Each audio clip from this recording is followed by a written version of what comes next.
All right, so now we're on to Scream 4 spoilers. Controversial opinion, but I like Scream 3 better than this movie.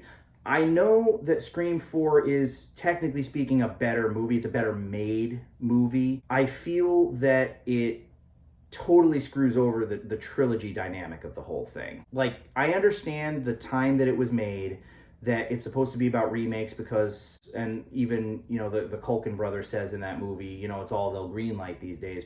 It was pretty accurate given the time. So it was culturally relevant and it could have made a really good Scream movie. My biggest criticism is if that was the route that they were going to take, I think that it should have been a remake. I think that they should have had all new characters. You could have had a cameo, like maybe these characters read up on the original Woodsboro murders and they go and they see Dewey or something like that. And they're like, hey, we need your help. And he basically plays the Randy for like that one scene where he just like tells them the rules of the horror movie, whatever, something like that. Just to like show you like, yes, this is Scream 4.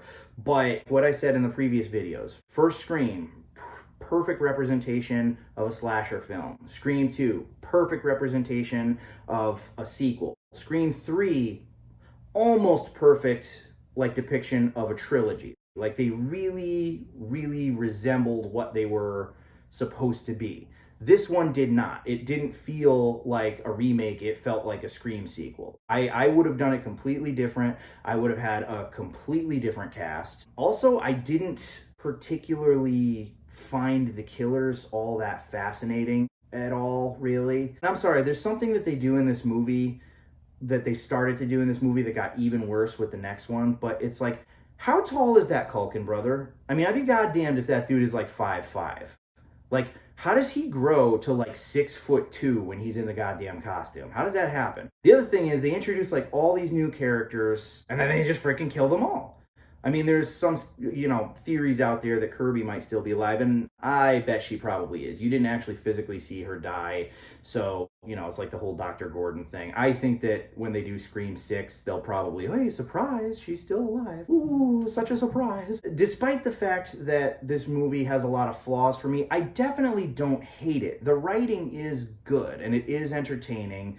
I do think it's a little bit ridiculous that the 3 survive. I mean, they all survived Scream 3. That was a freaking stretch as it was. Honestly, I thought Gail was...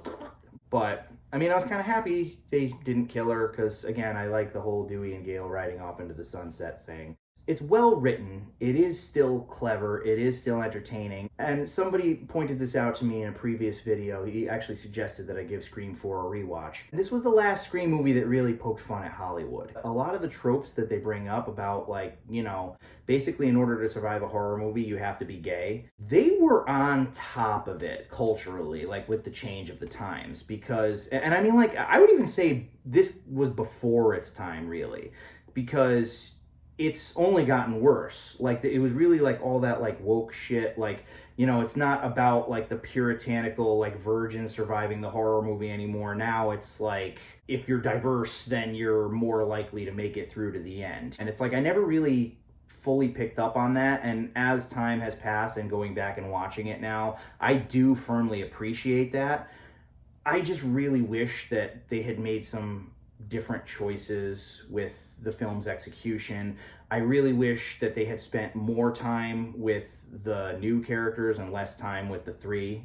And I wish that, like, it didn't come down to them again at the end. I mean, it was not a proper representation of a remake. It wasn't.